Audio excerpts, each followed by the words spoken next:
If you are watching this video, I assume you are planning a trip to Xcaret or you are going to be there shortly. So in order to have a great time, here are the don'ts of Hotel Xcaret Mexico. The first don't is don't have your heart set on a specific building. And that being said, if you have multiple rooms booked, don't have your heart set on getting connecting rooms or even being in the same building as the other party.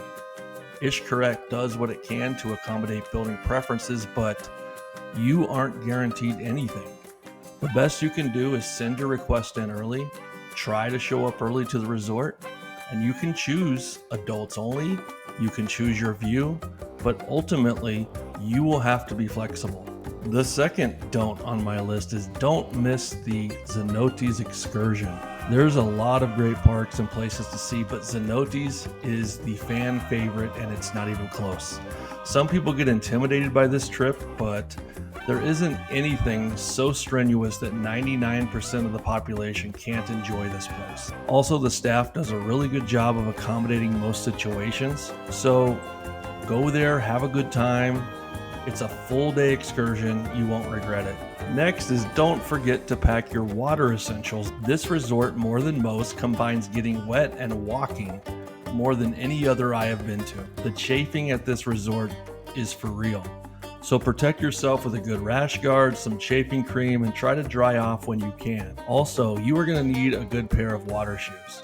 You will be doing a lot of walking over rocks and rough surfaces, and you're going to need some support, some protection, and sometimes a little grip for when it gets slippery. I put some links in the description for what I think are the best water shoes and rash guards, so check those out. The fourth don't forget to enjoy the resort. It's easy to get caught up in all the parks, and it's easy to feel like you're missing out on something, but you have to build in some resort days to your itinerary. The resort is beautiful, and there are some fun things to enjoy. Swim up the river, go out to the pools, take a nap in your hammock. Let yourself recuperate and relax. The final don't wing it.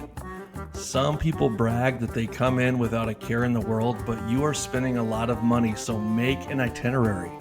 Make sure the resort gets your wish list 30 days before your arrival. You can always change your plans, but lock in those restaurants, lock in those parks that require a reservation so you don't have to scramble when you get there. One bonus is don't forget to order room service for breakfast the night before. The food is outstanding. I would highly recommend the French toast. It is a game changer. Send me an email for any questions and check out my travel guide. It will go over reservations, the 30-day wish list, and every other question that you have in one place. So check it out. Link is down below.